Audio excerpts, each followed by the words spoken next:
Hello students, তোমাদের সবাইকে আমাদের চ্যানেলে ওয়েলকাম জানাই। দেখো, আজকের ক্লাসটা তোমাদের জন্য ভীষণ ইম্পর্টেন্ট হতে চলেছে। তার কারণ আজকের ক্লাসে আমরা ক্লাস 8 এর দেখো রায়ো মার্টিন প্রশ্নবিচিত্রা থেকে থার্ড সামেটিভ পরীক্ষার জন্য গণিতের 148 পাতায় যেটা প্রথম সেট দেওয়া হয়েছে, যাদের কাছে প্রশ্নবিচিত্রা আছে তোমরা ওপেন করো। দেখো 148 পাতায় 1 নম্বর স্কুলের নাম হচ্ছে আলিপুরদুয়ার হাই স্কুল এইচএস। এই স্কুলের প্রশ্নপত্রটি আমরা সলভ করে নেব। তবে যাদের কাছে প্রশ্নবিচিত্রা নেই তাদের কোনো সমস্যা নেই, তার কারণ প্রত্যেকটা কোশ্চেন যখন আমরা সলভ করব উপরের দিকে আমি কোশ্চেন গুলো স্ক্রিনে মেনশন করে দেবো, তোমাদের যাতে কোনো অসুবিধা না হয়। সেভাবেই কিন্তু আমাদের ক্লাসটা প্রোভাইড করা হবে। এবং তোমাদের বলে রাখি, গণিতের ক্ষেত্রে প্রত্যেকটা প্রশ্ন খুব সহজভাবে ইজি প্রসেসে আমরা বুঝে নেব। এমন নয় যে শুধুমাত্র সমাধানগুলো তোমরা কেন করবে, কিভাবে করবে, ইজি প্রসেসে কিভাবে করা যায়, কিভাবে মনে রাখবে, প্রত্যেকটা প্রশ্ন আমরা একদম সিম্পলেস্ট ফর্মে সলভ করব। তোমাদের কোনো ভয় নেই, কোনো চিন্তা নেই। যাদের ক্ষেত্রে গণিতটা টাফ মনে হয় তারাও দেখবে গণিতের ক্লাসটা, আজকের ক্লাসটা তোমাদের খুব সহজ মনে হবে। তোমরা আশা করি সবাই খুব সহজভাবে গণিতের প্রত্যেকটা সমাধান বুঝতে পারবে। তাহলে আমরা ক্লাসটা শুরু করি। আর যাদের কাছে প্রশ্নবিচিত্রা নাই তারা কিন্তু অবশ্যই আমাদের যেটা টেলিগ্রাম গ্রুপ সেখানে যুক্ত হয়ে যাবে। সেখানেও আমি এই প্রশ্নবিচিত্রার এই যে পেজগুলো সেগুলো স্ক্রিনশট করে পাঠিয়ে দেব। তাহলে চলো দেরি না করে আমরা ক্লাসটা শুরু করি। আমাদের দেখো এক নম্বর যেটা প্রশ্ন আছে আমি উপরেও মেনশন করে দেবো। 60 ডিগ্রি কোণের সম্পূরক কোণ। 60 ডিগ্রি কোণের সম্পূরক বোঝার আগে আমরা প্রথমে বুঝে নেবো যে পূরক কোণ কাকে বলে।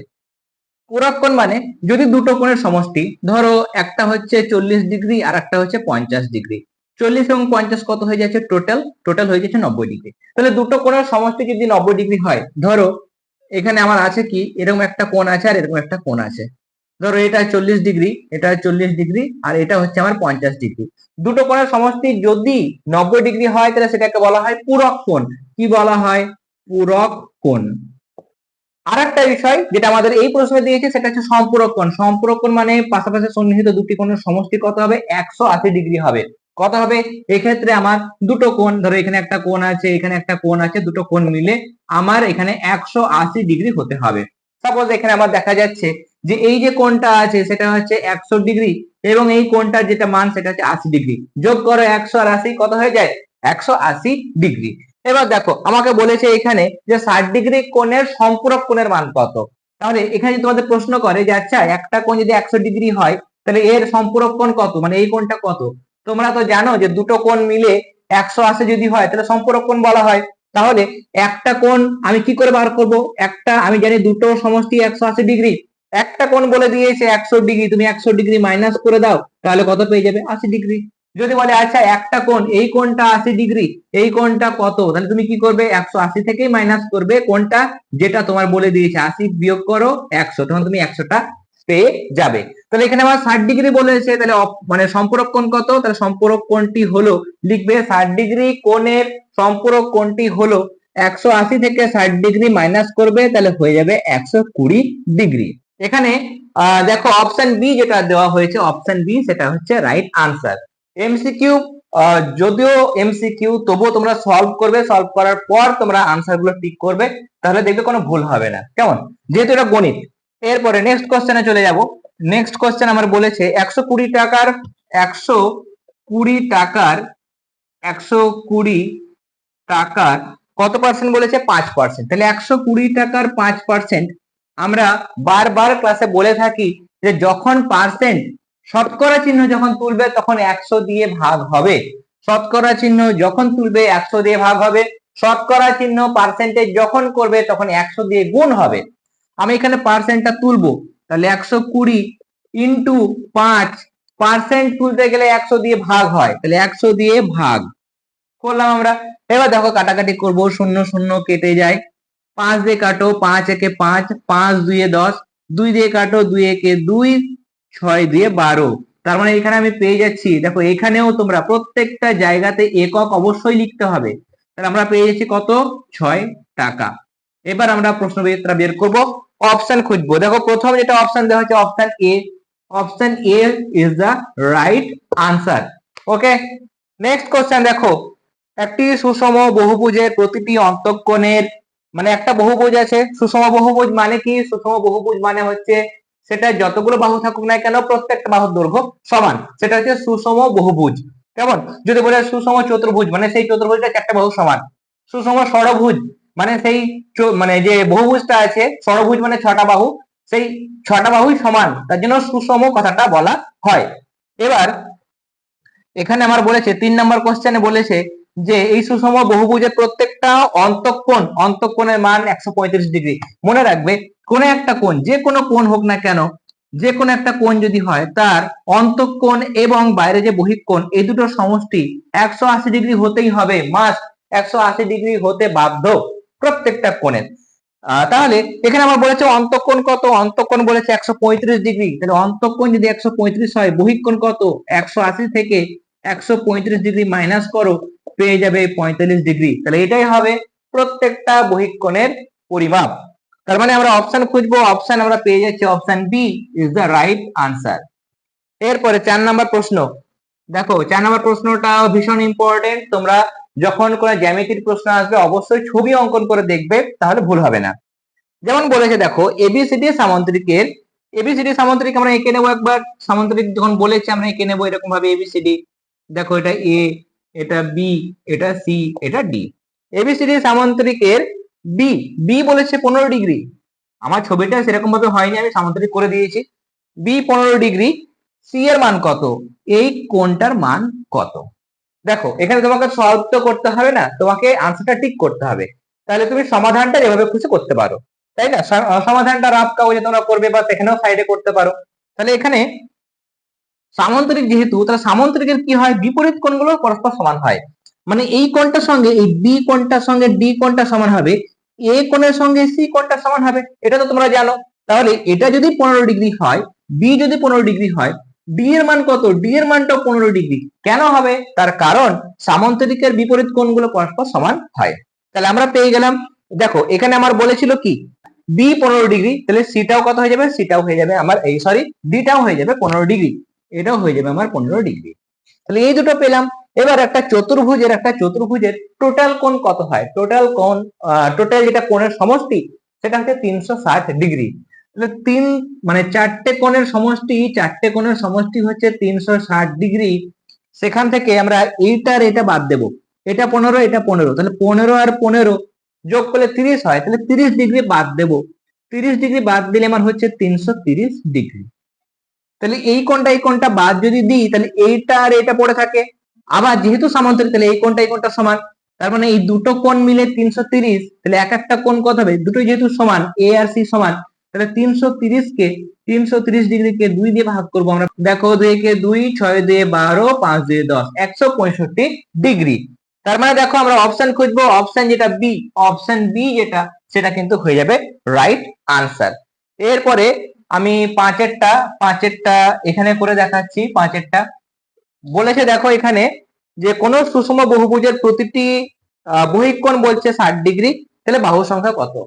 যখন একটা বহিঃকোণ বলবে, মানে ভালো করে শুনবে, অন্তঃকোণ হলে কিন্তু আলাদা সূত্র, বহিঃকোণ বলে দেওয়ার পর যদি বাহু সংখ্যা বলে, তাহলে কি করবে, আমাদের এখানে 360 ডিগ্রি লেখার পরে নিচে বহিঃকোণের যেটা মান সেটা বসিয়ে ভাগ করবে, তাহলে আমরা কি পাবো, বহিঃকোণের মানে বাহু সংখ্যা কত সেটা আমরা পেয়ে যাব।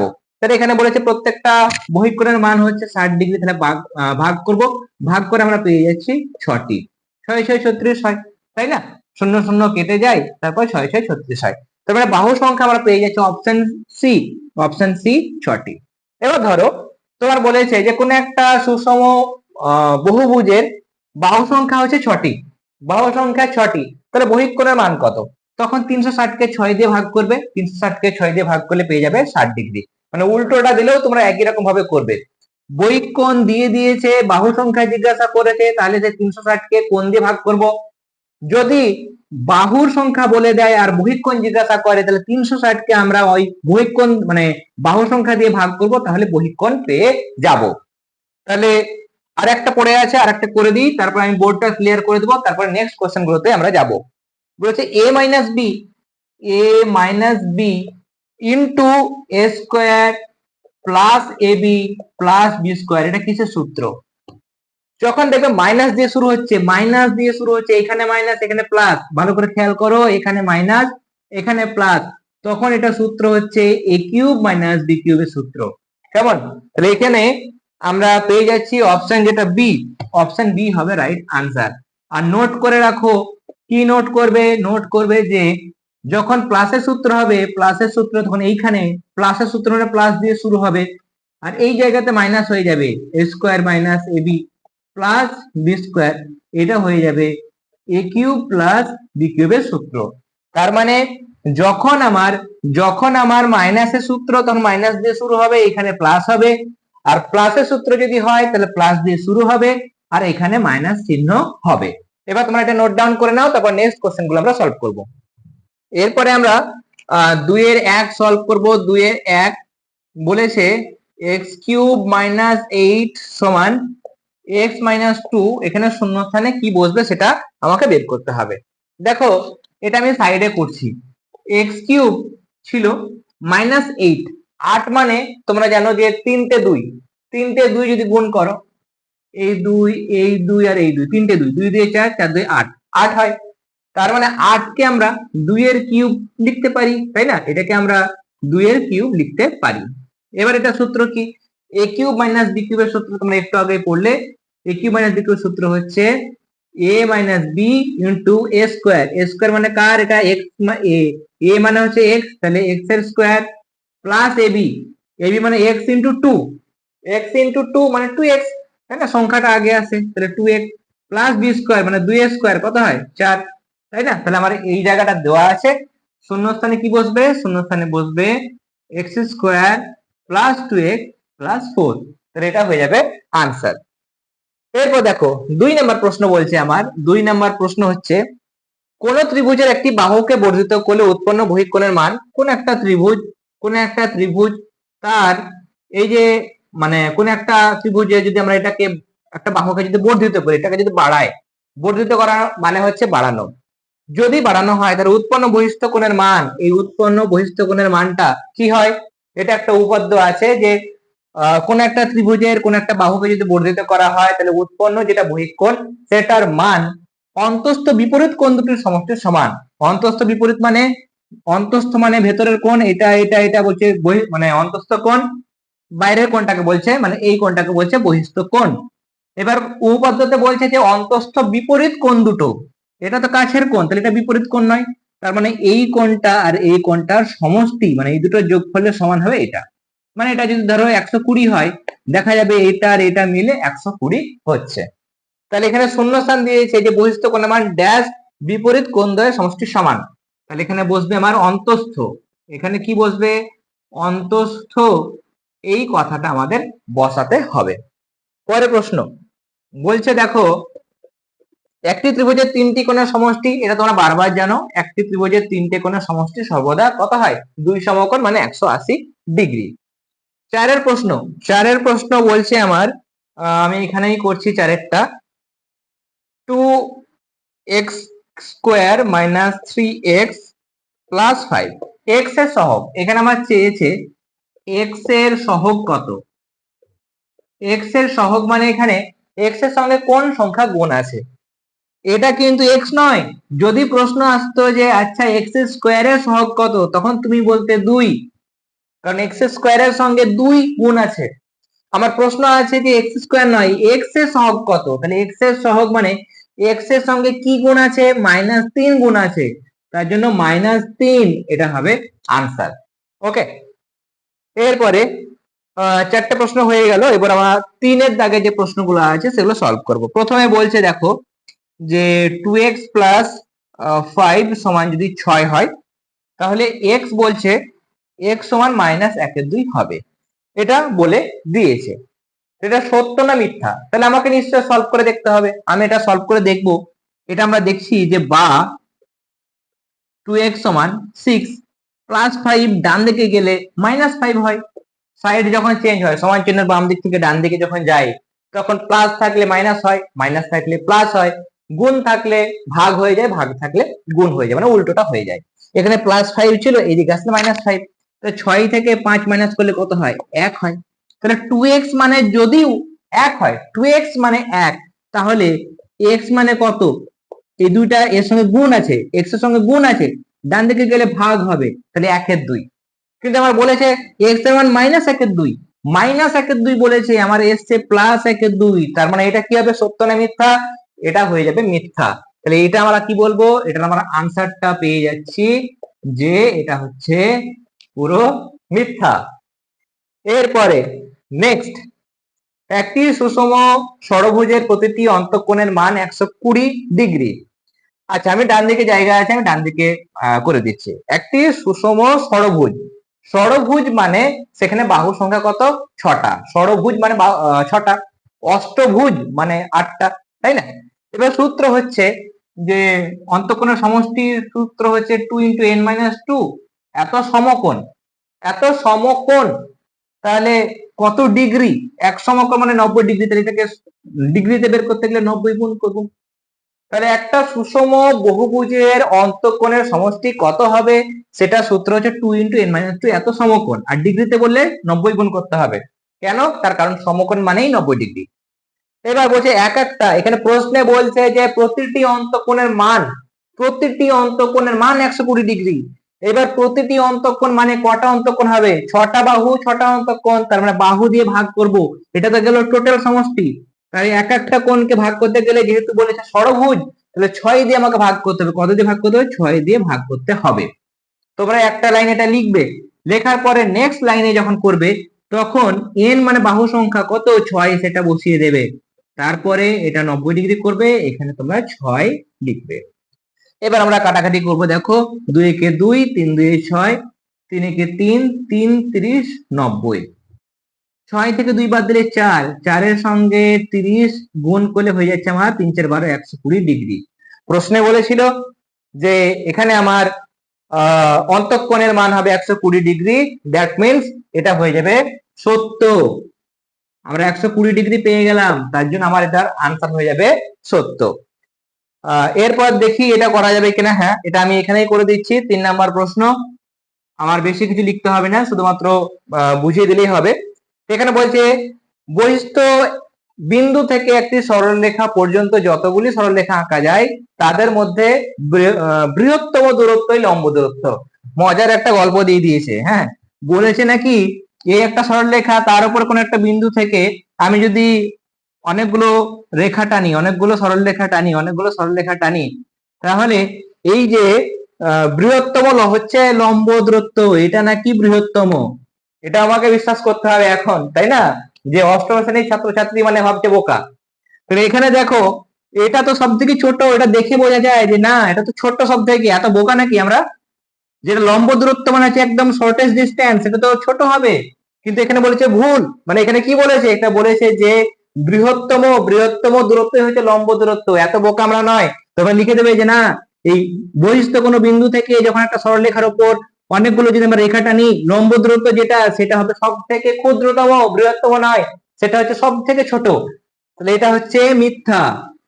কেমন? তোমরা দেখিয়ে দেবে পরীক্ষার সময় ভালো মতো ভাবে, প্রত্যেকটা প্রশ্নের সমাধান দেখো, ভালো মতো ভাবে প্রিপারেশন নাও, প্রত্যেকটা প্রশ্নের সমাধানগুলো নোট ডাউন করো, ভালো মতো ভাবে পরীক্ষা দাও। তার কারণ অনেকেই তোমরা কমেন্ট করো যে তোমাদের পরীক্ষা খুব ভালো হয়েছে।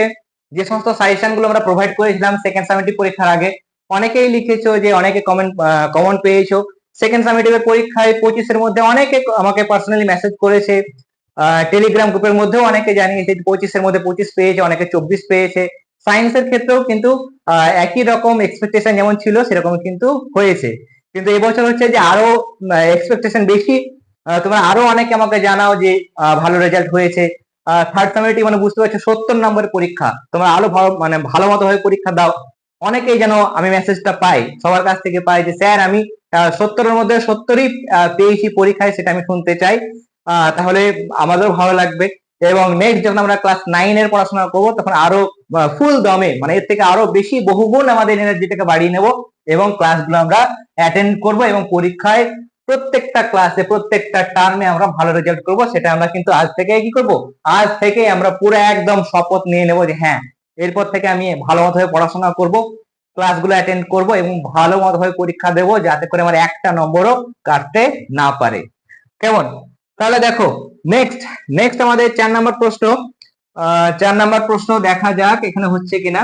বলেছে a মাইনাস বি, আচ্ছা আমি লিখে দিই a minus b, a minus b, নিচে আছে আমার এক্স মাইনাস ওয়াই, এটা সমান বলেছে b minus a y minus x. এটা লিখলে তোমরা যেটা করবে আমি তোমাদের বলে দিই, প্রথমে লিখবে যে বাম পক্ষ, কেমন, বাম পক্ষ বা ডান পক্ষ যে কোনো একটা ধরে করতে পারো, তোমার ব্যাপার, ঠিক আছে। গণিত প্রসেসটা ঠিকঠাক হবে, সাইন্টিফিক হবে, ঠিকঠাক ভাবে করবে, গল্প লেখার কোনো বিষয় নেই। তুমি ঠিকঠাক করো, যে কোনো প্রসেসে করো, তোমার কিন্তু কারেক্ট হবে এবং পুরো নম্বর পাবে। আমি বাঁ দিকটা ধরলাম, বাঁ দিকটা ধরে নিলাম যে এ মাইনাস বি দিয়েছে, নিচে আছে আমার x minus y. Minus common নেব, উপরে মাইনাস কমন নিলে এই প্লাস এ চিহ্ন হচ্ছে সামনে, সামনে যেটা চিহ্ন থাকে সেটা চিহ্ন, এর চিহ্ন মাইনাস নয়, এর চিহ্ন সামনে কি আছে প্লাস, তাহলে যখন মাইনাস কমন নেব তখন মাইনাস এ হয়ে যাবে, আর এই মাইনাস বিটা হয়ে যাবে প্লাস বি। এইখানে নিচে দেখো, নিচে খেয়াল করো, এখানেও মাইনাস কমন নেব, মাইনাস এক্স হয়ে যাবে, এটা হয়ে যাবে প্লাস ওয়াই। মাইনাস মাইনাস কেটে দাও উপরে, এবার এটাকে ঘুরিয়ে লেখো, ঘুরিয়ে লিখলে বি প্লাস বি মানে বি মাইনাস এ লেখো, নিচে ওয়াই মাইনাস এক্স।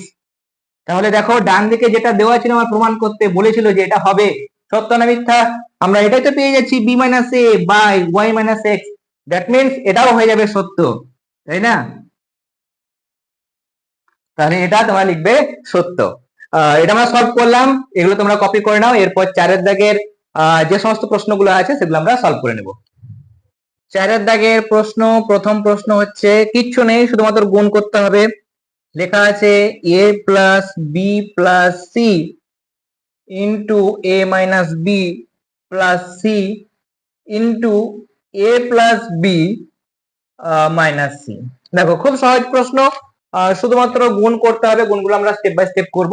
প্রথমে কি করব, এটার সঙ্গে এটা গুণ করব, গুণফল যা হবে তারপর আমরা এটার সঙ্গে গুণ করব। দেখো কিভাবে করছি, আমরা জানি যখন গুণ করতে হয় এটার সঙ্গে প্রথমে এটার গুণ, তাহলে এ ইন্টু এ স্কোয়ার লিখবো, এর সঙ্গে বির গুণ। দেখো এগুলো আমি বোঝানোর জন্য দাগ দিচ্ছি, তোমরা দাগ দেবে না, কেমন, এখন করতে পারো, পরীক্ষায় এরকম ভাবে দাগ দেবে না।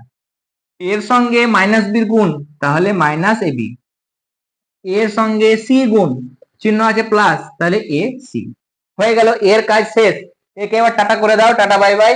এবার বি চলে আসছে, বির সঙ্গে দেখো বি ইন্টু এ, তার মানে A B, B into minus B square, B into C plus B C. হয়ে গেল, বি কেও আমরা একদম টাটা দিয়ে দেবো। এবার সি এর কাজ হচ্ছে, সি এর সঙ্গে গুণ করবো, সি এর সঙ্গে এ মানে এ সি, সির সঙ্গে মাইনাস বি মানে মাইনাস বি সি, সির সঙ্গে সি গুণ করো মানে সি স্কোয়ার। হয়ে গেল, তিনটে তিনটে তিনটে, হয়ে গেল আমার 9টা। চাইলে ব্র্যাকেট দিতে পারো, নাও দিতে পারো, অসুবিধা নেই।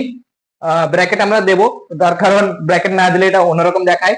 ব্র্যাকেটটা দেওয়ার পরে ডান দিকে এ প্লাস বি মাইনাস সি আছে, দেখে নেবো একবার কাটাকাটি যাচ্ছে কিনা, স্কোয়ার কাটাকাটি যাচ্ছে না, মাইনাস এ বি, আচ্ছা minus A B plus A B, হটে যাও এখান থেকে, প্লাস এসি কাটবে না, মাইনাস বিসি প্লাস বিসি কেটে যায়, বাহ ভালো কথা, কেটে গেল, কেটে দেবো।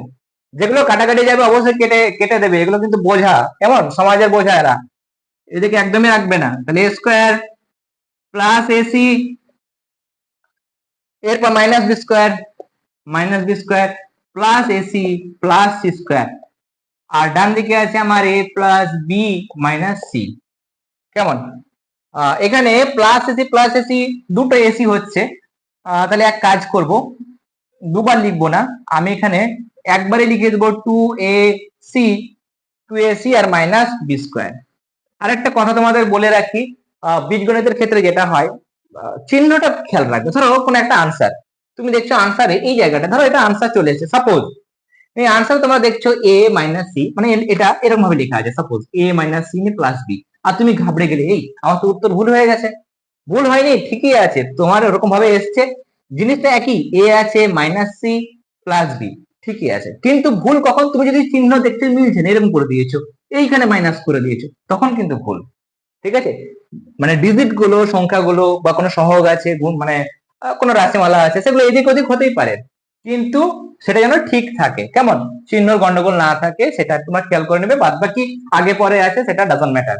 ওকে, নেক্সট দেখো, এখানেও আমরা প্রথমে এর সঙ্গে সবগুলোকে গুণ করব, সবগুলোকে এ দিয়ে গুণ করব, তাহলে এর সঙ্গে এ স্কোয়ারের গুণ মানে এ কিউব, প্লাস এর সঙ্গে টু এসি গুণ করব, তাহলে টু এ স্কোয়ার সি, মাইনাস এর সঙ্গে গুণ, তাহলে এ বি স্কোয়ার, এর সঙ্গে গুণ এ সি স্কোয়ার, এর সঙ্গে কাজ শেষ।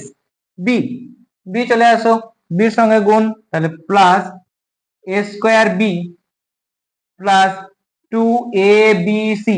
এ সি বি লিখতে পারতাম, কিন্তু সিকোয়েন্স মেনটেন করবো, এরপর নিশ্চয়ই সি আছে না, এ বি সি এরকম ভাবে হয়, তাহলে অ্যালফাবেটিক অর্ডার তোমরা মেনটেন করবে। হয়ে গেল এটা। মাইনাস বি কিউব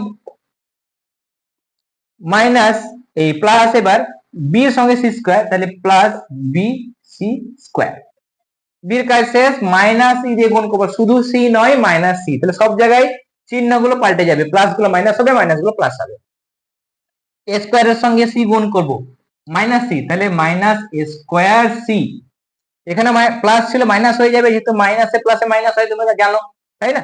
তাহলে minus 2ac square, minus 2ac square, এটা গুণ করব, মাইনাসে মাইনাসে প্লাস, তাহলে plus B square c minus C cube, মাইনাসে এই প্লাসে মাইনাসে মাইনাস। এবার এখানে আমরা দেখবো কাটাকাটি যাচ্ছে কিনা। এ স্কোয়ার সি, এ স্কোয়ার সি এখানে আছে, কেমন? তাহলে একবার লিখি আমি, একবার লিখবো এ কিউব, এরপরে এটা আমি লিখে দিচ্ছি, মাইনাস বি কিউবটা লিখছি, তোমরা একটু দাগ দেবে নিচে, তাহলে বুঝতে পারবে যে কোনটা লেখা হচ্ছে। এই তিনটা আমি লিখলাম। 2 স্কোয়ার সি, এ স্কোয়ার সি এখানে আছে দেখো, তাহলে দুটো স্কোয়ার সি থেকে একটা স্কোয়ার সি বাদ গেল, তাহলে একটা স্কোয়ার সি পড়ে থাকলো। নেক্সট এ বি স্কোয়ার, এ বি স্কোয়ার আর কোথাও নেই, তাহলে মাইনাস এ বি স্কোয়ার, এটা হয়ে গেল লিখলাম। এ সি স্কোয়ার, দেখো একটা এস স্কোয়ার থেকে দুটো এস স্কোয়ার বাদ, তাহলে মাইনাস একটা এ সি স্কোয়ার, তাহলে এটা এটা হয়ে গেল। A square B, A square B আমরা লিখবো এখানে A square B. B C square, B C square লেখা হয়নি, তাহলে লিখবো বি সি স্কোয়ার, তারপরে আছে প্লাস বি স্কোয়ার সি, আর এখানে পড়ে আছে আমার 2abc। এবার আমি তাড়াতাড়ি একবার উত্তরটা দেখে নেব প্রশ্ন বিচিত্রা থেকেই, যে আনসারটা আমার ঠিক আছে কিনা। কেমন? শুধুমাত্র আমার দেখতে হবে যেটা, যে সব জিনিসগুলো ঠিকঠাক মতো আছে কিনা। আমার এখানে বলেছে, আমি এখানেও তোমাদের সামনেই মার্ক করব, A cube minus B cube minus C cube, A cube minus B cube minus C cube, এগুলো আছে, ঠিক আছে। প্লাস এ স্কোয়ার বি, প্লাস এ স্কোয়ার বি আছে, দেখো প্লাস এ স্কোয়ার বি, মাইনাস কিন্তু না, minus A B square, minus A B square, ঠিক আছে। এরপরে প্লাস এ স্কোয়ার সি, প্লাস এ স্কোয়ার সি, দেখো উল্টো পাল্টা করে দিয়েছে, তোমার যেরকম আছে তোমাকে আর কিন্তু সাজাতে হবে না, যেমন আছে এটাই আনসার। এরপরে এ স্কোয়ার সি হলো minus A C square, minus A C square, তারপরে হচ্ছে plus B square C, plus B square C, plus B C square, আর প্লাস 2abc, ব্যাস। তাহলে সব আমার ঠিকঠাক আছে, তার মানে এটা কিন্তু হয়ে যাবে আনসার। উল্টো পাল্টা করে থাকতেই পারে, তোমার কোনো ব্যাপার নেই, তুমি এটাই করবে, এটাতেই তুমি পুরো নম্বর পাবে, তার কারণ প্রশ্নবিচিত্রা এরকম ভাবে দিয়েছে, তোমাদের টেক্সট বুকে আলাদা ভাবে দিতেই পারে, এলোমেলো ভাবে সাজাতেই পারে, তুমি শুধু সাজানোর মতো দেখে নেবে যে এখানে আমার কিউব গুলো একদিকে রাখলাম, তারপরে যদি পারো তাহলে অ্যালফাবেটিক অর্ডার মেনটেন করবে, এ বি যুক্ত রাশিগুলোকে এক জায়গায় রাখবে, তারপর বি সি এরকম ভাবে রাখবে, আর তিনটে জিনিস একসঙ্গে আছে এবিসি, এটাকে লাস্টে রাখবে, এরকম ভাবে তোমরা চাইলে সাজাতে পারো। যাই হোক, এটা তোমরা নোট ডাউন করে নাও, তারপর নেক্সট কোশ্চেন আমরা সলভ করব। এরপরে 4-2, 4-2 বলেছে যে মৌলিক উৎপাদকে বিশ্লেষণ করে ঘনমূল নির্ণয় করো, ঘনমূল নির্ণয় করতে হবে, এবং সেটা হচ্ছে মৌলিক উৎপাদক বিশ্লেষণ। ঠিক আছে, এটা আমরা দেখো করব, আমরা মৌলিক উৎপাদক বিশ্লেষণ মানে ভাঙবো, পরপর পরপর এটাকে ভাঙতে থাকবো, 2, 5, শেষে যদি 5 থাকে বা 0 থাকে তোমরা জানো সেটাকে 5 দিয়ে ভাগ করা যায়, মানে 5 দিয়ে বিভাজ্য হয়, তাহলে 5 দিয়ে করবো এটাকে আমরা। 3-5 15, 5-1 5, 5-2 10, 5-5 25, আবার 5 দিয়ে যাও, 5-6 30, 5-2 10, 5-5 25, আবার 5 দিয়ে যাবে, 5-1 5, 5-2 10, 5-5 25, 5 দিয়ে যাও, 5-2 10, 5-5 25, আবার 5 দিয়ে 5-5 25, 5-1 5, 1 2 3 4 5 6, 6টা 5-5, এটাও করে দেখাবে তোমরা, কেমন? এটা মানে তোমরা লিখবে যে 1 2 3 4 5টা 6টা। এবার যখন আমার ঘনমূল নির্ণয় করতে বলেছে, মানে এখানে তোমরা যখন করবে এই জায়গাতে এরকম করবে, কিউব রুট করবে ঘনমূল, এখানেও তাহলে তাই দেবে, কিউব রুট করবে। এবার বর্গমূল যখন করা হয়, বর্গমূল করার সময় কি হয়, দুটো থেকে মানে জোড়া থেকে একটা নিতে হয়। সেরকম ঘনমূল যখন তোমরা করবে তখন তিনটে, কেমন আঙুলটা হচ্ছে না ঠিকঠাক, তিনটে থেকে একটা করে নেবে। তাহলে এখানে এই তিনটে থেকে একটা নেব 5, একটা 5 নেব, তখন কিন্তু আর ঘনমূল দেবো না, তার কারণ আমি এখন বের করছি রুট, মানে কিউব রুট থেকে বের করছি, তখন আর এই কিউব রুটটা আমরা দেব না। এখানেও দেখো এই তিনটে 5 থেকে একটা 5 নেব, তাহলে আমার 25 এটা হয়ে যাবে আমার এই প্রশ্নের আনসার। কেমন? এরপরে আমরা নেক্সট কোশ্চেনে চলে যাব। দেখো বলেছে 85 গ্রাম, এটা কিন্তু ভীষণ ইম্পর্টেন্ট কোশ্চেন। কেমন? অনেকগুলো সেটে এটা দেয়, তার কারণ হচ্ছে গতবার যখন আমরা প্রশ্নবিচিত্রা সলভ করছিলাম তখনও এই প্রশ্নটা দেখেছিলাম। কেমন? 85 গ্রাম 17 কিলোগ্রামের শতকরা কত? দেখো আমরা যদি দেখি যে কোন জিনিসের সাপেক্ষে যার রেসপেক্টে বলবে সেটা আমাকে নিচে লিখতে হয়। এবার আমাকে এখানে বলছে 85 গ্রাম 17 কিলোগ্রামের কত, তাহলে সেখানে 17 কিলোগ্রাম সেটাকে আমরা গ্রামে প্রকাশ করব, যেহেতু দুটোকে আমাকে একই ইউনিটে বা এককে আনতে হবে। তাহলে 17 কিলোগ্রাম, 17 কিলোগ্রাম, তোমরা চাইলে এর আগে একটা লাইন লিখতে পারো যে 1 কিলোগ্রাম মানে 1000 গ্রাম, আর নিচে লিখবে 17 কিলোগ্রাম মানে 17 কিলোগ্রাম মানে 17 ইন্টু 1000 এত গ্রাম, তার মানে 17,000 গ্রাম। এবার আমাকে বলেছে 85 গ্রাম এর কত, তাহলে 85 গ্রাম যেটাকে বার করতে বলেছে সেটা উপরে, যার সাপেক্ষে সেটাকে নিচে, ব্যাস 17,000। এবার শতকরা কত, শতকরা করতে গেলে 100 দিয়ে গুণ, তাহলে 100 দিয়ে গুণ, ব্যাস এত পার্সেন্ট হবে আমার আনসার। এবার আমাকে আর কিছু না, ক্যালকুলেশন করব। এখানে দুটো শূন্য কেটে যাবে, 5 দিয়ে কাটবো, 5 দিয়ে যদি কাটি 5 17 85, এটাকে 5 দিয়ে যদি কাটি তাহলে 3 5 15 16 17 4 5 20, 17 কে 17 17 দিয়ে 34, তার মানে হয়ে যাচ্ছে 1/2%। 1/2% মানে এটাকে যদি ভাগ করো তাহলে মানে 0.5%, এটা হবে আমার এই প্রশ্নের আনসার। চারের প্রশ্নটা বলছে, চারের প্রশ্ন 5 7 বিন্দুতে কোটি এবং ভুজের মান কত? 5 7, এখানে কোটি এবং ভুজের মান, যখন আমরা স্থানাঙ্ক জ্যামিতি দেখব, স্থানাঙ্ক জ্যামিতির সময় এখানেই দেখাচ্ছি আমি, অনুভূমিক একটা অক্ষ থাকে, এটা হচ্ছে এক্স অক্ষ, এবং উল্লম্ব একটা অক্ষ থাকে, সেটা হচ্ছে ওয়াই অক্ষ। তাহলে এটা হচ্ছে এক্স, এটা হচ্ছে ওয়াই। কেমন? এটা এক্স, এটা এক্স ড্যাশ লিখতে পারি, ওয়াই ওয়াই ড্যাশ লেখা যায়। যাই হোক, যখন আমরা কোন একটা পয়েন্ট, ধরো এটা একটা পয়েন্ট, এটার মান লিখবো, তখন এক্স অক্ষ বরাবর কত মান, ধরো এটা 1 2 3, তাহলে এক্স এর মান হচ্ছে 3, আর এইদিকে 1 2 3 4, এদিকে হচ্ছে 4, তখন আমরা স্থানাঙ্ক লিখবো 3,4। তার মানে প্রথম যে মানটা থাকে সেটা এক্স এর, আর পরে যে মানটা থাকে সেটা হচ্ছে ওয়াই এর মান। এবার ভুজ এবং কোটি কোনটা? যেটা এই যে এক্স অক্ষ দেখছো সেটাকে বলা হয় ভুজ, আর যেটা উল্লম্ব ভাবে আছে ওয়াই অক্ষ সেটা হচ্ছে কোটি। এবার প্রশ্নে আসি, প্রশ্নে বলছে কোটি মানে প্রথমে ওয়াই এর মান চেয়েছে, তাহলে ওয়াই কোনটা? ওয়াই মানে নিশ্চয় 7টা, তাহলে কোটি কত? কোটি হচ্ছে, কোটি সমান 7। আর ভুজ কত? ভুজ মানে কত? ভুজ মানে এক্স, তাই না? ভুজ মানে এক্স। ধর আমি এটাকে পাল্টে দিচ্ছি, এই ডট ডট না দিয়ে, ডট ডট না দিয়ে আমি এটাকে করে 5 7 করে দিচ্ছি, 5 7, তাহলে 1 2 1 2 3, আচ্ছা সমান করে দিচ্ছি, 1 2 3 4 5, আর এটা 1 2 3 1 2 3 4 5 7, ঠিক আছে। তাহলে এক্স এর মান কত, ভুজ কত? 5, তাহলে ভুজ হয়ে যাবে, ভুজ হয়ে যাবে 5। তাহলে কোটি হচ্ছে আমার 7 এবং ভুজ হচ্ছে 5।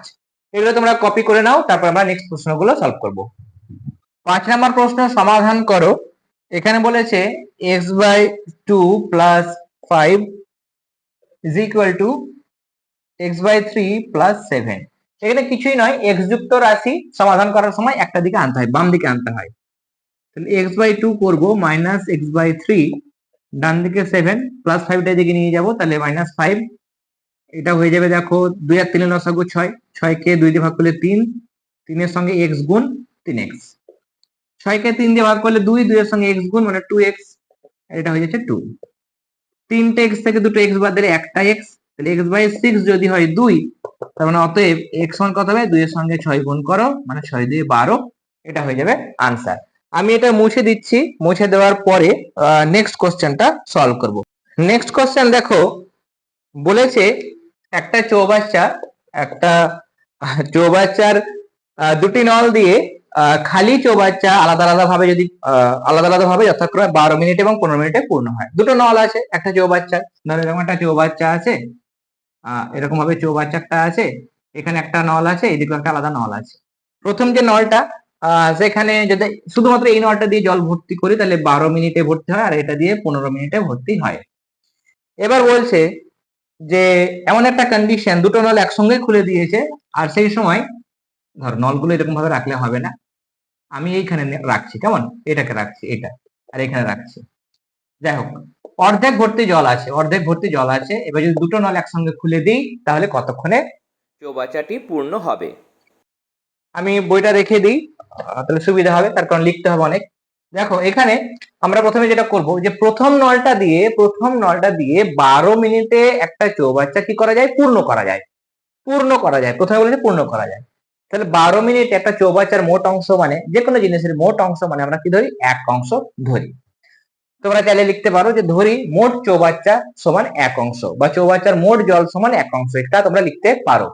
লেখার পরে সেটা তোমরা লিখবে, লেখার পরে দেখো প্রথম নল দিয়ে লিখবে যে প্রথম নল দিয়ে কি হয়, 12 মিনিটে পুরো চৌবাচ্চাটা ভর্তি হয়। তার মানে প্রথম নল দিয়ে 12 মিনিটে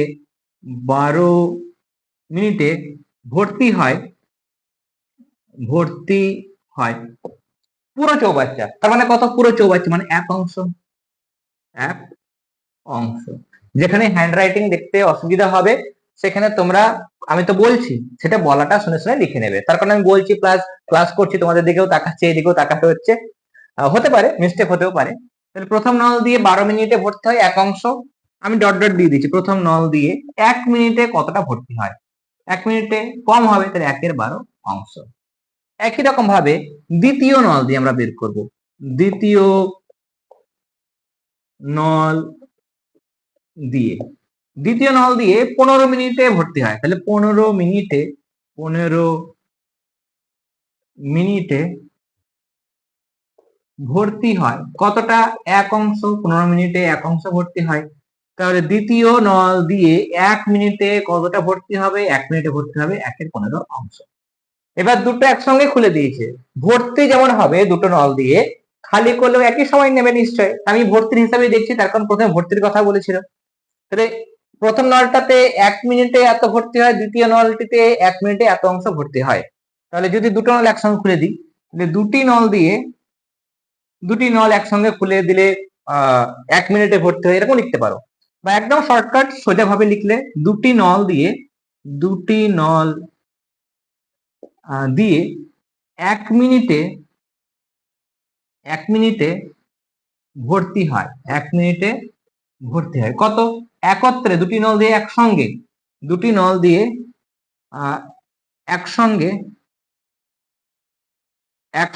লিখতে পারি, একসঙ্গে 1 মিনিটে ভর্তি হয় 1/12 আর 1/15 অংশ যোগ করব, এত অংশ।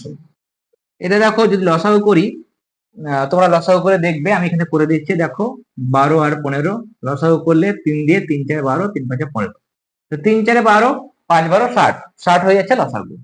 60 কে 12 দিয়ে ভাগ করলে 5 12 60 হয়, তাহলে 5, 60 কে 15 দিয়ে ভাগ করলে 4, এত অংশ, তাহলে 9/60 অংশ। 9/60 অংশ কাটাকাটি করো 3 দিয়ে কাটলে এটা 3 3 9 আর 3 20 60, তার মানে 3/20 অংশ, কেমন, 3/20 অংশ। তাহলে চৌবাচ্চা যদি এই দুটো নল আমরা খুলে দিই তাহলে 1 মিনিটে আমার 3/20 অংশ ভর্তি হচ্ছে। এবার অর্ধেক ভর্তি আছে এরকম চৌবাচ্চা, অর্ধেক ভর্তি আছে মানে কি, বাকি কতটুকু আর ভরতে হবে, অর্ধেক ভর্তি মানে তোমরা এখানে যে প্রশ্নটা বলেছিল, এখানে বলেছে আমার দুটি নল একসঙ্গে খুলে দিলে অর্ধেক ভর্তি চৌবাচ্চা কতক্ষণে পূর্ণ হবে। তাহলে চৌবাচ্চাটিতে, আচ্ছা, অর্ধেক ভর্তি চৌবাচ্চাটিতে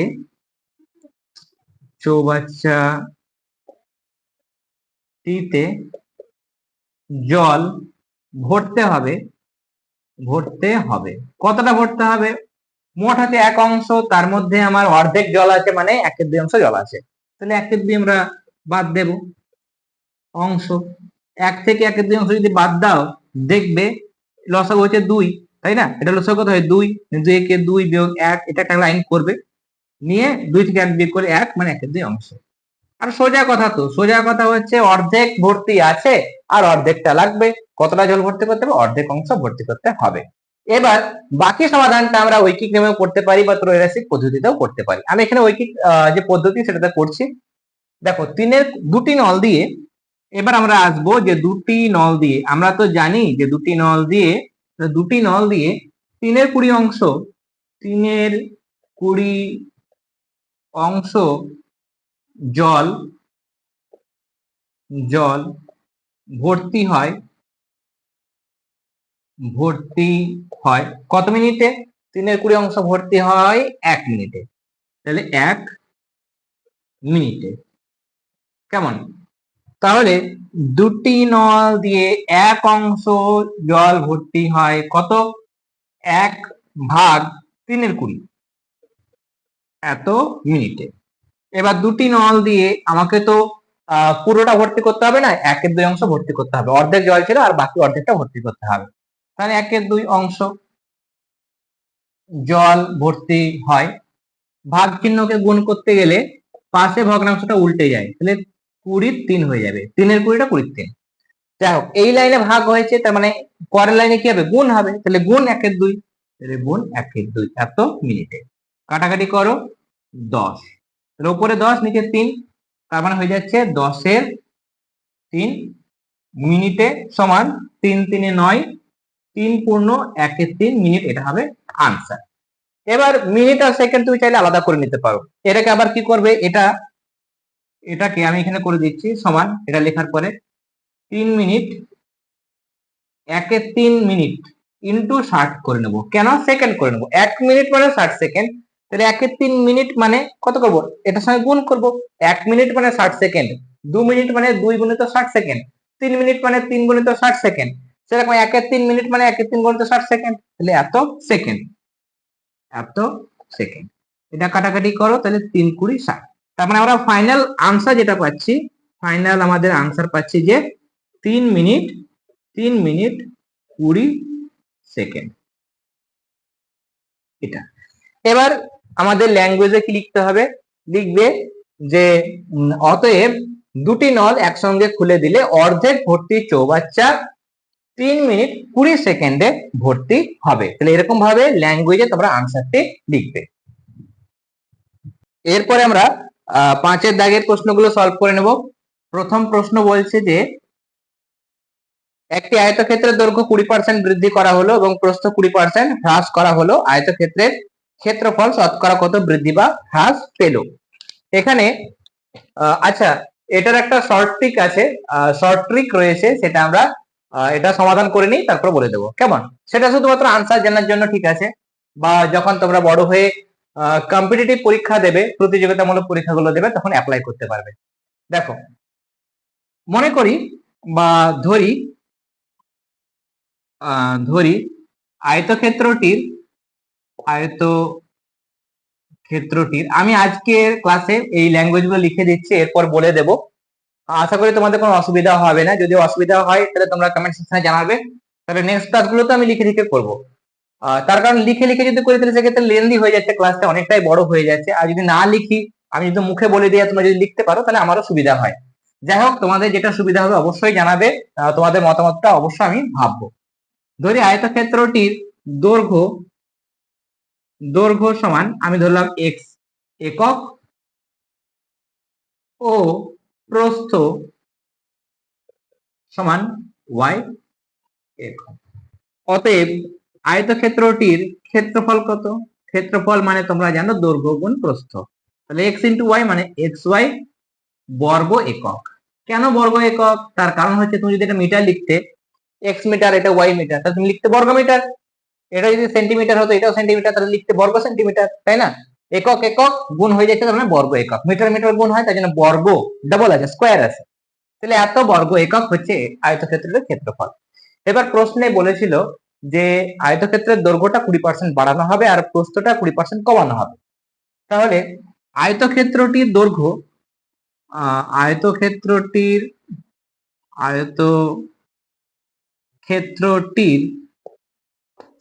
দৈর্ঘ্য 20% বৃদ্ধি করা হলে দৈর্ঘ্য হবে।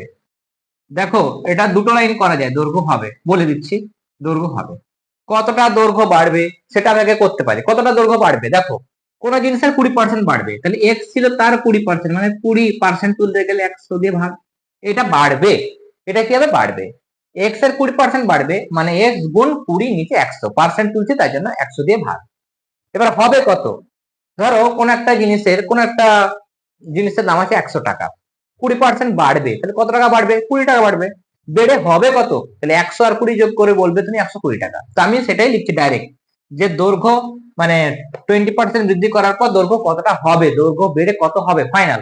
তাহলে প্রথমে ছিল এক্স আর বাড়লো এতটা, তাহলে যোগ করে দেবো এত, এত কি, এত হয়ে যাবে একক, এত একক হবে আমার দৈর্ঘ্য।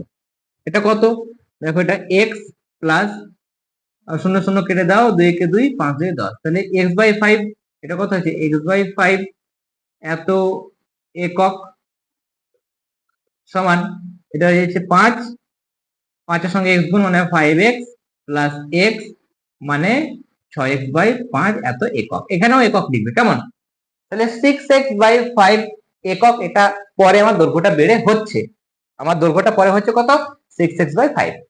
একই রকম ভাবে আয়তক্ষেত্রটির প্রস্থ 20% হ্রাস করা হলে, হ্রাস করা মানে কমানো, হ্রাস করা হলে প্রস্থ হবে, প্রস্থ হবে কত হবে, এখানে কতটা কমবে বলতো, y এর প্রস্থ ছিল y 20% কমেছে, মানে 20/এত, এত কমবে। এবার কমে হবে কত, যেমন বলছিলাম আমি যে 100 টাকা ছিল 20 টাকা বেড়েছে, তাহলে 100 যোগ 20 করছিলাম। এবার যদি বলি 100 ছিল 20 কমেছে, তাহলে 100 বিয়োগ 20 করবে, মাইনাস করবে। এখানেও তাই, y ছিল এতটা কমলো, তাহলে হলো কত, মাইনাস করে করবো আমরা এত একক। যেহেতু এটা কমেছে তার জন্য মাইনাস, এটা বেড়েছে, এটা বৃদ্ধি পেয়েছে তার জন্য আমরা প্লাস করলাম, এটা হ্রাস পেয়েছে তার জন্য মাইনাস করলাম। এটাও একই রকম y, এটাও কেটে নিশ্চয়ই কত হবে, 5 হবে। তাহলে y - 5 এত একক সমান 5 একে 5, তাহলে 5y মাইনাস y/5, তার মানে 4y/5 এত একক। এবার দৈর্ঘ্য আমি পরে কত দৈর্ঘ্য আর পরে প্রস্থ কত সেটা পেয়ে গেছি, তাহলে ক্ষেত্রফল পাবো। তাহলে নতুন ক্ষেত্রফল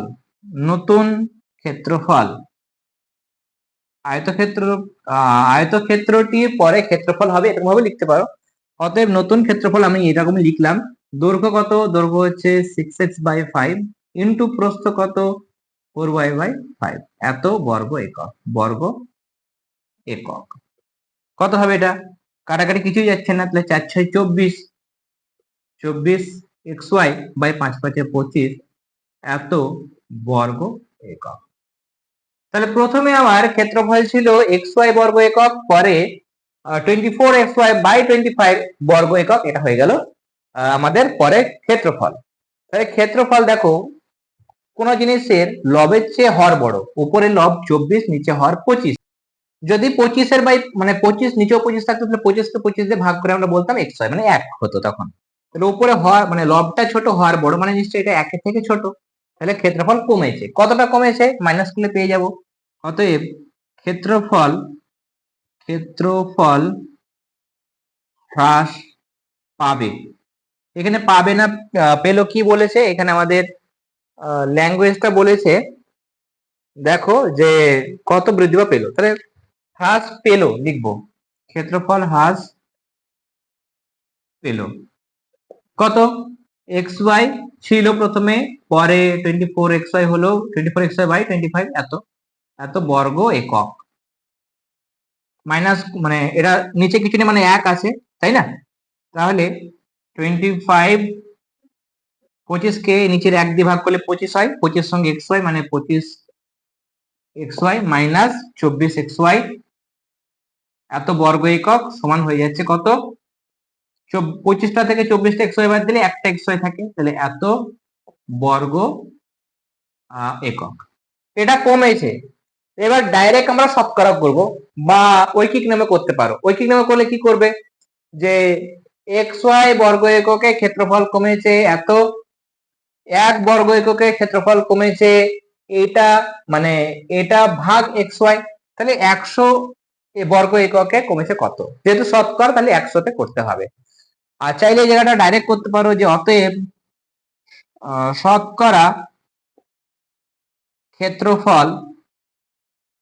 ক্ষেত্রফল হ্রাস পেল সমান কতটা কমলো, xy বাই 25 এটা কমেছে কার রেসপেক্টে, xy এর রেসপেক্টে, তাহলে বাই xy ইনটু 100%, এত পার্সেন্ট কম, এটা হবে आंसर। এবার এটা সমাধান করে নেব, সমাধান করলে পেয়ে যাচ্ছি xy বাই 25, এটা নিচে কিছু না মানে 1 আছে, তাহলে নিচের ভগ্নাংশটা উপরে তুলতে গেলে উল্টে যাবে, তার মানে উপরে 1 নিচে xy, তাহলে উপরে 1 নিচে xy ইনটু 100, xy কেটে যায়, 4 25 হয়ে যায় 100, তার মানে 4% ক্ষেত্রফল কমবে, এটা হবে आंसर। এবার আমি তোমাদের ট্রিকটা বলে দিই, বলেছিলাম যে ট্রিক বলে দেব, যখন একই পরিমাণ কোন একটা জিনিস বেড়েছে আর একই পরিমাণ কমেছে, যেমন এখানে 20% দৈর্ঘ্য বেড়েছে আর 20%ই কমেছে প্রস্থ, যদি এটা 20 হয় এটা 15, তাহলে ওই সূত্রটা অ্যাপ্লাই করা যাবে না, তখন অন্য সূত্র আছে, অন্য ট্রিক আছে অবশ্য। এখানে আমরা কি করব, এরকম জিনিসে যখন একই থাকবে তখন তোমরা কি করবে, উপরটা স্কোয়ার করে দেবে, 20 টা স্কোয়ার করবে আর নিচে 100 দিয়ে ভাগ করবে। যদি 100 দিয়ে ভাগ করো কি হবে, দেখো 20 স্কোয়ার কত, 20 ইন্টু 20, 2 দিয়ে 4 হয়, তাহলে দুটো শূন্য 400, 20 ইন্টু 20 মানে 400, নিচে 100, কাটাকাটি করে দাও, তাহলে 4% হয়ে যাচ্ছে आंसर।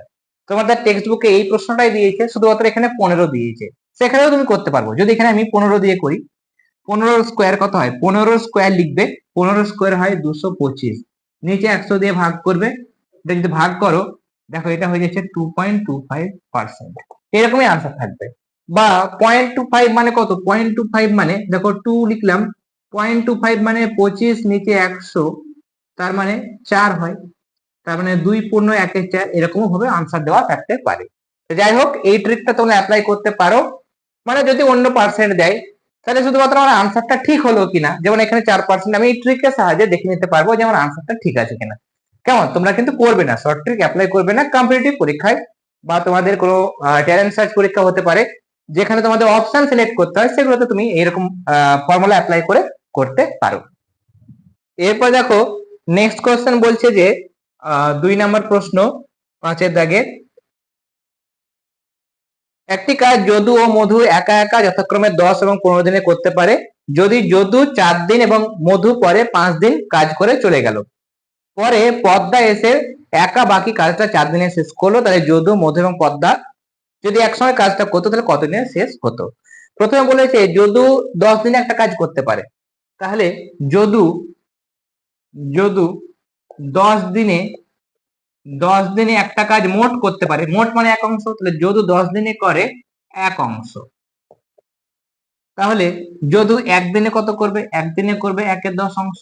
যদু কতদিন কাজ করেছে, প্রথমে দেখো ভালো করে খেয়াল করো, প্রথমে 4 দিন ধর, এখানে কাজটা শুরু হলো, প্রথমে 1 দিন 2 দিন 3 দিন 4 দিন, প্রথম 4 দিন যদু কাজ করেছে, কেমন, তাহলে প্রথমে যদু 4 দিনে কতটা কাজ করেছে দেখে নেব, তাহলে একদিন 1/10, তাহলে 4 দিনে 1/10, 1/10 গুণ 4 করতে পারো, এটা কাটাকাটি করো, তাহলে 2/5, তাহলে 2/5 অংশ, 2/5 অংশ কে করেছে, 2/5 অংশ যদু করেছে, কেমন, 2/5 অংশ যদু।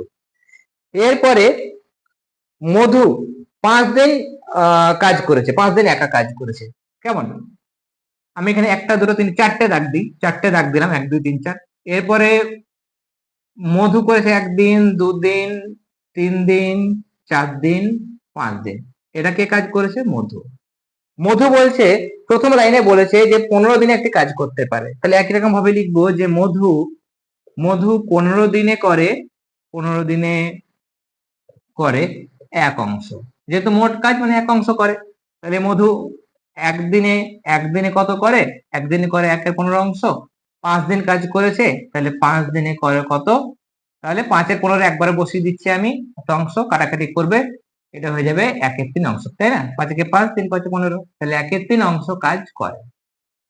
এবার বলছে যে এরা কি হচ্ছে, এ প্রথম জন 4 দিন, যদু 4 দিন কাজ করেছে, এ 5 দিন কাজ করেছে, কাজ করার পরে তারা চলে গেছে, চলে যাওয়ার পর পদ্মা এসে বাকি কাজটা 4 দিনে করেছে।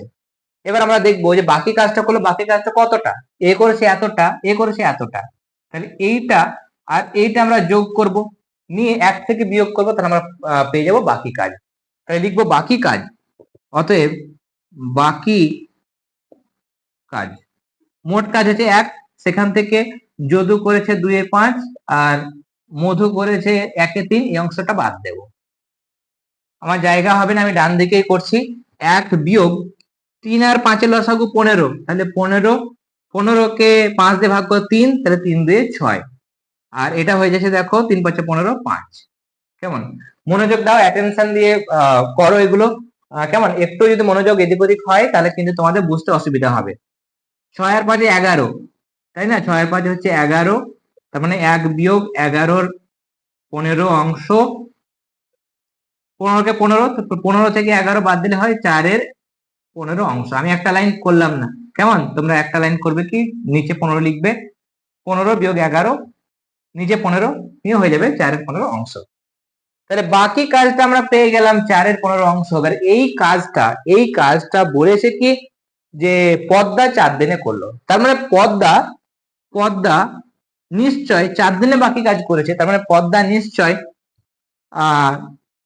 4 দিনে করে, 4 দিনে করে এই কাজটা, বাকি কাজটা মানে 4-এর 15 অংশ 4 দিনে করে এই অংশ। তাহলে পদ্মা একদিনে কতটা করে, একদিনে করে কম করবে, একদিনে, তাহলে ভাগ 1/4, 4 4 কেটে যায়, তার মানে 1-এর 15 অংশ। একদিনে 1-এর 15 অংশ মানে পদ্মা যদি জিজ্ঞাসা করে পদ্মা কতদিনে কাজটা শেষ করবে, তাহলে একদিনে 1-এর 15, তাহলে নিশ্চয়ই 15 দিনে কাজটা শেষ করবে। একদিনে 1-এর 10 অংশ মানে 10 দিনে কাজটা শেষ করছিল, একদিনে 1-এর 15 মানে 15 দিনে কাজটা শেষ করছিল। যাই হোক, সেটা আমাদের দেয়নি, আমাদের একদিনে কতটা কাজ করে সেটা আমাদের কাজে লাগবে, তার জন্য আমরা বের করে নিলাম। তার কারণ পরে এবার আমাদের বলেছে যে যদি 3 জনে একসঙ্গে কাজ করে তাহলে কতদিনে কাজটা শেষ করতে পারবে। এবার 3 জনে, যদু, মধু এবং পদ্মা, সিকোয়েন্সটা ঠিকঠাক হলো না, যদু, মধু এবং অন্য কোনো একটা নাম দিতে পারতো, তার দাদুর নাম দিতে পারতো, যাই হোক, অতএব 3 জনে একত্রে বা একসঙ্গে একদিনে করে কত, প্রথম জন যেটা যদু সেটা একদিনে 1/10 অংশ করে, তাহলে 1/10, দ্বিতীয় জন একদিনে করে 1-এর 15, তাহলে যোগ 1-এর 15, এবং তৃতীয় জন যেটা পদ্মা সেও কিন্তু একদিনে করে 1-এর 15, তাহলে 1-এর 15 এত অংশ।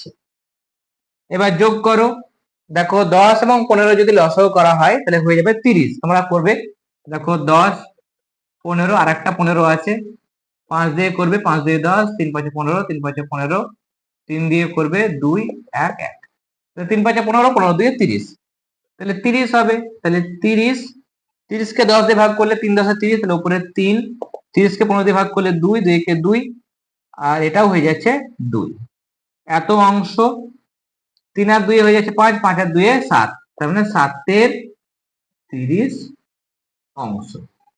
তাহলে একদিনে যদি 7-এর 30 অংশ করে তাহলে ঘুরিয়ে লিখতে পারো যে 3 জনে 7-এর 30 অংশ করে একদিনে, 3 জনে 7-এর 30 অংশ করে, 7-এর 30 অংশ করে একদিনে, তাহলে 3 জনে 1 অংশ করে সমান 1/7-এর 30 দিনে। আর তোমরা জানো আমরা অলরেডি একবার বলেছি যে ভাগ চিহ্নকে গুণ করতে গেলে পাশের ভগ্নাংশ উল্টে যায়, 7টা উপরে ছিল নিচে আসবে, 30টা নিচে ছিল উপরে যাবে, এত দিনে হয়ে যাচ্ছে 30-এর 7, 30-এর 7 দিন। এবার এটাকে মিশ্র ভগ্নাংশে পরিণত করো, 4 × 7 = 28, তাহলে 4 পূর্ণ 2-এর 7 দিনে, এটা হবে এই প্রশ্নের আনসার।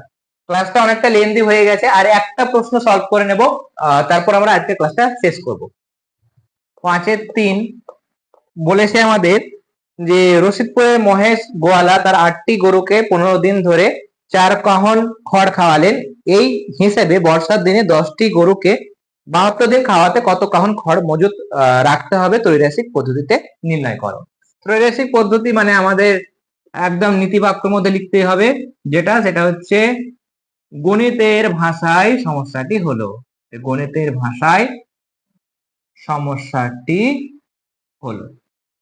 এরপর আমাদের যেটা বের করতে হয় সেটা সবসময় ডান দিকে রাখি। জিজ্ঞাসা করেছে যে কত কাহন খড় মজুত রাখতে হবে, তাহলে খড়ের পরিমাণ জানতে চেয়েছে, সেটা ডান দিকে রাখবো। খড়ের পরিমাণ, কেমন, সবসময় যেটা জানতে চাইবে সেটা ডান দিকে রাখবে। কিসের পরিমাণটা? কাহন, তাহলে কাহনটা ডান দিকে রাখবে। গরুর সংখ্যাটা বাম দিকে রাখবো, গরুর সংখ্যা অবশ্যই সেটা টি, কতগুলো, মানে কতটি গরু আছে সেটা। আর মাঝখানে রাখবো আমরা সময়, সময়টা রেখে দেবো মাঝখানে, সময় ব্র্যাকেটে দিন। প্রথমে বলেছে যে 8টি গরুকে 15 দিন ধরে 4 কাহন খড় খাওয়ান, তাহলে 10টি গরুকে 72 দিন কত কাহন খড় খাওয়াতে হবে। এখানে প্রথমে তোমরা লিখবে, যেটা ত্রৈরাশিক পদ্ধতি মানে দুটোর সঙ্গে কম্পেয়ার করতে হয়, এটার সঙ্গে আমরা তুলনা করব। যখন আমরা এটার সঙ্গে প্রথমটা তুলনা করবো, তখন মাঝেরটা মানে আমাকে ঢেকে রাখতে হবে, ভাবতে হবে যেটা নেই। লেখার সময় কি লিখবো? যখন ধরো আমি গরুর সংখ্যার সঙ্গে খড়ের পরিমাণ এটা কম্পেয়ার করব, তখন লিখবো যে সময়টাকে স্থির রেখে বা সময় পরিবর্তন না করে বা সময় অপরিবর্তিত রেখে যে কোনো একটা ল্যাঙ্গুয়েজ লিখতে পারো। তুমি ধরো লিখলে, আমি লিখছি না এগুলো, আমি কিন্তু লিখবো না। সময় অপরিবর্তিত রেখে গরুর সংখ্যা বাড়লে খড়ের পরিমাণ কি হবে? গরু বাড়লে নিশ্চয়ই খড় বেশি খাবে, তাহলে গরুর সংখ্যা বাড়লে খড়ের পরিমাণ বাড়ে, আর গরুর সংখ্যা কমলে খড়ের পরিমাণ কমে। তাহলে সময় অপরিবর্তিত রেখে গরুর সংখ্যার সঙ্গে খড়ের যেটা সম্পর্ক, সেটা কি সম্পর্ক পেয়ে যাচ্ছি? প্রথম সম্পর্কটা পেয়ে যাচ্ছি আমি সরল। ঠিক আছে, তোমরা নিজের ভাষায় যে লিখবে ল্যাঙ্গুয়েজটা, যে সময় অপরিবর্তিত রেখে গরুর সংখ্যা বাড়ালে খড়ের পরিমাণ বাড়ে, গরুর সংখ্যা কমালে খড়ের পরিমাণ কমে, অতএব গরুর সংখ্যার সঙ্গে খড়ের পরিমাণ সরল সমানুপাতে আছে বা সরল সম্পর্কে আছে। এরপর আমরা এটার সঙ্গে এটা কম্পেয়ার করবো, তাহলে এটার সঙ্গে এটা কম্পেয়ার করে এটা বাম দিকটা ঢাকতে হবে। তার মানে লিখবো গরুর সংখ্যা পরিবর্তন না করে সময় বাড়ালে খড়ের পরিমাণ বেশি লাগবে, সময় কমলে খড়ের পরিমাণ কম লাগবে, অতএব সময়ের সাথে খড়ের পরিমাণ সরল সম্পর্কে আছে। এটা সরল সম্পর্ক। বেশি সময় লাগলে, বেশি সময় দিন ধরে আমি পুষবো, বেশি খড় খাবে নিশ্চয়, তাহলে বেশি সময় বেশি হলে খড়ের পরিমাণটা বাড়বে। দুটোই সরল সম্পর্ক। আশা করি এগুলো লিখতে পারবে, এগুলো কিন্তু অবশ্যই লিখবে লেখার পরে। অতএব কি বলেছে আমার? খড়ের পরিমাণ, তাহলে নির্ণেয় খড়ের পরিমাণ, নির্ণেয় উত্তর না লিখে আমি এটা লিখছি, নির্ণেয় খড়ের পরিমাণ কত হবে। আমি চাইলে এখানে ধরো জিজ্ঞাসা চিহ্নটাও ব্র্যাকেটে লিখতে পারি, সমান 4 লিখবো। লেখার পরে যেহেতু সরল সম্পর্ক হলে উল্টে যায়, আর ব্যস্ত সম্পর্ক হলে যা আছে তাই থাকে।